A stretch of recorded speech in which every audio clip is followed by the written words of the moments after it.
And the next sacred cow is get a job, or go to school and get a job. Now, the problem with getting a job is, who do you think pays the most taxes? The owner of the business or the worker? To that, I'll turn to my accountant here, Tom. Well, it's clearly the employee who's paying the most taxes. And you know, I started as an employee right out of school, and I was paying high taxes. Even though my job is to reduce taxes, I was paying high taxes. And then I started, I know, ironic, isn't it?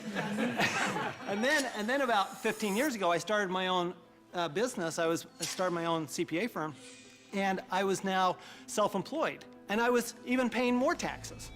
So it wasn't until I started acting like a bigger business and was really a significant sized business that I started paying less taxes. And it's because it's the business owners, and it's the entrepreneurs, and it's the investors, the active investors, that really pay the least amount of taxes. Time out. During this program, you'll hear a lot about ESB&I, also known as the cash flow quadrant. E stands for employee. Employees have a job. S stands for self-employed small business or specialist, like a doctor or lawyer. These people own a job. B stands for big business, 500 employees or more, and these people have other people working for them. And I stands for an investor, and investors have their money work for them. Now, my poor dad always said to me, go to school and get a job, and he wanted me to become an employee or a specialist like a doctor or a lawyer. My rich dad said, if you want to be rich, you have to be on the business owner or the I side. And that's the difference between my rich dad and my poor dad. If you look at the cash flow quadrant, you have the E, S, B, and I. The people that go to school are on the E and the S side. The S stands for specialists like a doctor or a lawyer, and E's are employees. But doctors and lawyers pay the highest taxes, right? Oh, by far. It's those people that are self-employed, because not only are they paying the highest income taxes, they also get the privilege of paying Social Security taxes and Medicare taxes on everything they earn. So they're paying extra taxes just to be in that S quadrant. Right, so when you go to school, again, there's academic and professional. You go to school, and my mother wanted me to be a doctor. If I had followed in that footsteps, I'd be paying the highest tax possible. And they make a lot of money, but they pay the highest percentage in taxes. So that's why this relates back to go to school. That's right, and they actually have the fewest options of reducing their taxes. The tax laws are really geared towards those people who are creating jobs. You know, and those are the entrepreneurs, those people who are creating housing and, you know, building real estate, because the government understands that's what we need. You know, we want the private sector to do that, and so we're rewarded for doing what the government wants us to do. And that's really all the tax law is. It's a system of rewards for people doing what the government wants you to do. Plus, you know, the other part of it too is this whole idea of getting a job. There was some kind of a myth out there that goes with get the job, get a safe, secure job. And so that by getting a job, somehow you're going to be taken care of for the rest of your life. And all you got to do is pick up any paper to see how many tens of thousands of people are losing their jobs. There are no safe, secure jobs, and now we're competing with India and Asia for jobs that were sacred to America at one point in time.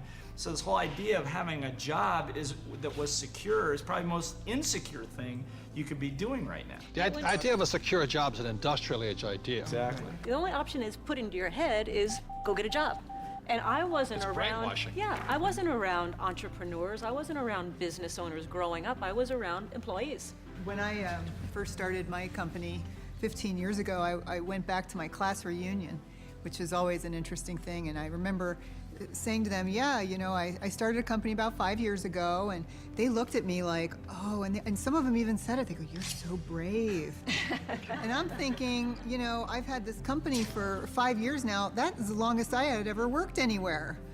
See, without financial education, you have to get a job. What's tragic today is so many people losing their jobs, they go back to school to get another job, but they're now competing with their kids. You know, that's insanity. So we're not saying jobs are bad, we're just saying as entrepreneurs, our job is to create jobs. The government doesn't really create jobs. They need more entrepreneurs. I didn't even know there was another option growing up. I didn't know there was another option. I didn't know, I thought all you could do was get a job. So again, it's not right or wrong to be an employee, but I'd like to know what my options are. Right, because when you were in school, did they say, go to school, get your diploma so you can become an entrepreneur? No. I mean, you'll never hear that in the school system. No, they said work your way up the ladder, get the bigger Get a better paycheck, get a job. better Go to college job, to get a higher better pay. job. But you're right, job is the only option that you'll hear in school as a rule. And job stands for just over broke, you know? To me, the real issue with the job is it's the highest risk profession you can have because you only have one client. Now, when I started my business 15 years ago, it was after being fired from a job. And what I recognized was that, I had no control over my life because I had one client. That was my employer. Whereas now I have hundreds and thousands of clients. One client fires me, it's not the end of the world. Now my risk has gone down considerably, almost to nothing. Where when you have a job, I mean, it's just a high risk play. Plus, the other thing is you're in complete control. That's the piece that I like. I like being able to, if I lose a client or I lose, You're an entrepreneur because nobody would hire you. I'm unemployable. There's no question. Tell the truth. But it's nice, like if you're going to lose some business or you do lose some business, you can go out and generate business and fill that gap. Financial security is more important than job security. Time out. E's and S's get punished for making mistakes, or they lose their job. B's and I's get richer from their mistakes because they learn from their mistakes.